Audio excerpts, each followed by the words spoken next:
Umarkot report उल्फत फिदा हुसैन हैदरी।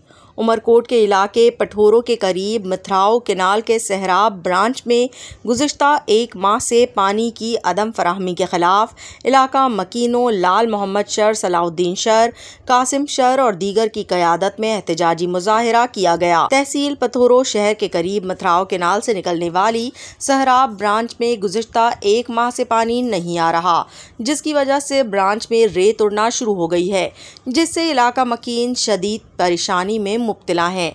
शादी पुली के करीब मिथराव केनाल की सोहराब शाख, जहां गुज़िश्ता एक माह से पानी की शदीद किल्लत है, जिसकी वजह से फसलें सूख कर तबाह हो रही हैं। लोग, जानवर और परिंदे पीने के पानी के लिए परेशान हैं। उन्होंने आला हुकाम से मुतालबा किया है कि सोहराब शाख को पानी फराहम करके हमारी परेशानियां ख़त्म की जाएं। बसूरत दीगर एहतजाज का दायरा वसी किया जाएगा।